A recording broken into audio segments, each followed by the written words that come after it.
মাদক ব্যবসা করেন। মাদক ব্যবসা করেন তারা 17 বছর যারা করছে তারা। শুধু পরিবর্তন কি 17 বছর উনাদের নেতাদের ছত্র ছায়া করছে। এখন আমার মনে হইতেছে ওরা আবার আমাদের নেতাদের ছত্র ছায়ায় আসতে চায়। করেছেন একটি সুন্দর ভোটের জন্য, একটি সুন্দর বাংলাদেশের জন্য, মুখ ফুটে আমার অধিকারটা আদায়ের জন্য, কথা বলার সে অধিকারের জন্য। সেই সংগ্রাম করতে করতে জুলাইতে এসে আমরা ভালো একটা রেজাল্ট পেয়েছি। সেই রেজাল্টের প্রেক্ষিতে একটা সাধারণ নির্বাচন হয়েছে, জাতীয় সংসদ নির্বাচন। সেখানে আমাদের প্রিয় নেতা বরকতুল্লাহ ভুলুকে ধানের শীষে নমিনেশন দিয়েছে বাংলাদেশ জাতীয়তাবাদী দল। আপনারা কষ্ট করে বিপুল ভোটে নির্বাচিত করেছেন আমাদের প্রিয় নেতাকে। আমরা এখানে যারা আছি তারা কষ্ট করে আমরা এখানে এসেছি। আমি একটা খবর শোনাবো আপনাদেরকে, এরপরে আমি আর কিছু বলবো না। অনেকে বলেন 5 তারিখের পরে আমিও জুলাই যোদ্ধা, আমিও এই দলের জন্য জীবন দিয়েছি। প্রকৃত জুলাই যোদ্ধার একটা নজির আমি একটা খবর থেকে শুনেই।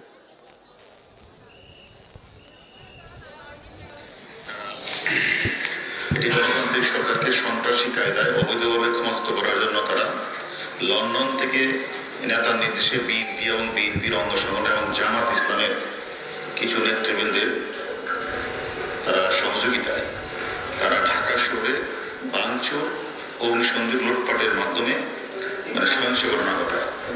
তারা পুলিশের মনোবলকে ভেঙে দেওয়ার জন্য নৃশংসভাবে পুলিশকে তারা হত্যা করেছে এবং মারাত্মকভাবে জখম করেছে। এবং আমাদের যে তথ্য প্রযুক্তি এবং যে ডাটা সেন্টার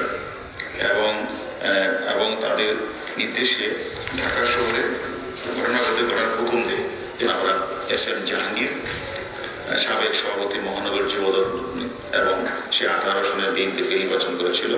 তারপরে সানিয়া বরকতুল্লাহ বুলুর ছেলে, সে সরাসরি তারেক জিয়ার সাথে সে তার যোগাযোগ হয়েছিল এবং মোশাররফ হোসেন কাইলা খোকন, নাসির উদ্দিন এবং মিজানুর এবং কি বুঝছেন?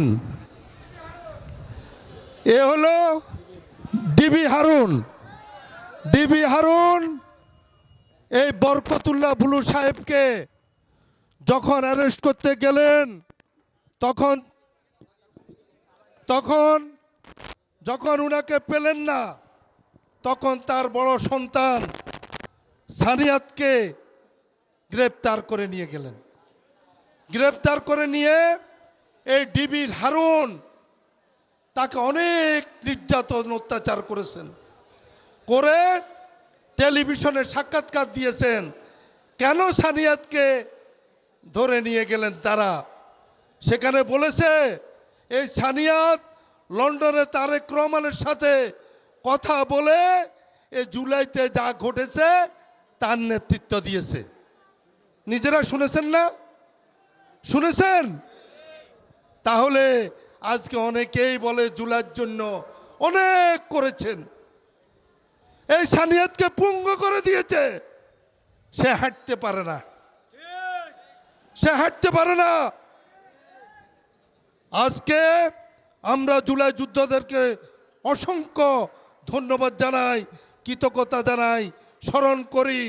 তাদের প্রতি আমাদের ভালোবাসা, আমাদের শ্রদ্ধা থাকবে। কিন্তু যিনি জুলাইতে কিছুই করেন নাই, তিনি আজকে এসে যদি বলেন আমি জুলাইতে জীবন দিয়েছি, এটা মানি নেওয়া যায় না। তাহলে 16 বছর কেন সংগ্রাম করেছি? আমাদের প্রিয় নেতা গণপ্রজাতন্ত্রী বাংলাদেশ সরকারের প্রধানমন্ত্রী বলেছেন সবার আগে বাংলাদেশ ভালো থাকলে আমরা ভালো থাকব। আমার প্রিয় নেতা বরকতুল্লাহ বুলু বলেছেন বেগমগঞ্জে চাঁদাবাজি চলবে না, মাদক ব্যবসা চলবে না, অস্ত্রবাজি চলবে না, সালিশ বাণিজ্য চলবে না। সালিশ বাণিজ্য ভাই বলতেছে চলবে না। এখন সালিশ আমাদের নেতাদের কাছে নিয়ে আসে, কারণ আমরা ক্ষমতা। সাধারণ মানুষের প্রতি অনুরোধ, এই সমস্ত যাদের ক্ষমতা আছে সেই ক্ষমতাটাকে ভালো পথে প্রয়োগ করার ব্যবস্থা গ্রহণ করেন, খারাপ পথে করার চেষ্টা করবেন না। অন্তত পক্ষে বেগমগঞ্জে আমার সাধারণ সম্পাদক বলছে মাদক ব্যবসা করেন, মাদক ব্যবসা করেন কারা? 17 বছর যারা করছে তারা। শুধু পরিবর্তন কি 17 বছর উনাদের নেতাদের ছত্র ছায়া করছে। এখন আমার মনে হইতেছে ওরা আবার আমাদের নেতাদের ছত্র ছায়ায় আসতে চায়। কি কথা ঠিক না ব্যাঠিক? তাহলে আমাদের এই দলটাকে, এই বরকতুল্লাহ বুলু সাহেবকে মানুষ অনেক আশা ভরসা নিয়ে ভোট দিছে না ভাই? ভোট দিছে না? তো এটা আপনাদের রক্ষা করার দায়িত্ব না? এখন আমাদের দ্বারা, আপনাদের দ্বারা যদি ভুলু ভাই অসম্মানিত হয়, এই দল অসম্মানিত হয়, কাউকে ছাড় দেওয়া হবে না।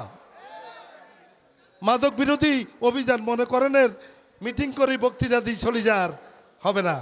দেখতেছেন না ওই 8 নম্বর ব্যায়ামগঞ্জ ইউনিয়নে দেখছেন নি? সব জায়গায় এইভাবে চলব। যদি প্রশাসন আপনারা এসব থেকে মানুষকে দূরে সরাইতে না পারেন, তাহলে আইন কি করব? নিজের হাতে তুলে নেবে, তখন আর কিছু বলতে পারবেন না। আমি ওসি সাহেবকে বলছি, যে ইউনিয়নে যে বিট অফিসার আছে পুলিশের, সেই বিটের অফিসার যদি মনে করে আমি কারুকে মাদক ব্যবসা করতে দেব না, কারোর বাবারও ক্ষমতা নাই মাদক ব্যবসা করার, কারোর বাবার ক্ষমতা নাই। তাদের কাছে আমার অনুরোধ, যিনি মাদক ব্যবসা করেন তিনি কোন দল করেন এটা দেখার বিষয় নাই, তাকে মাদক ব্যবসায়ী হিসাবে ব্যবস্থা গ্রহণ করা হবে তার বিরুদ্ধে। আজকে আমার প্রিয়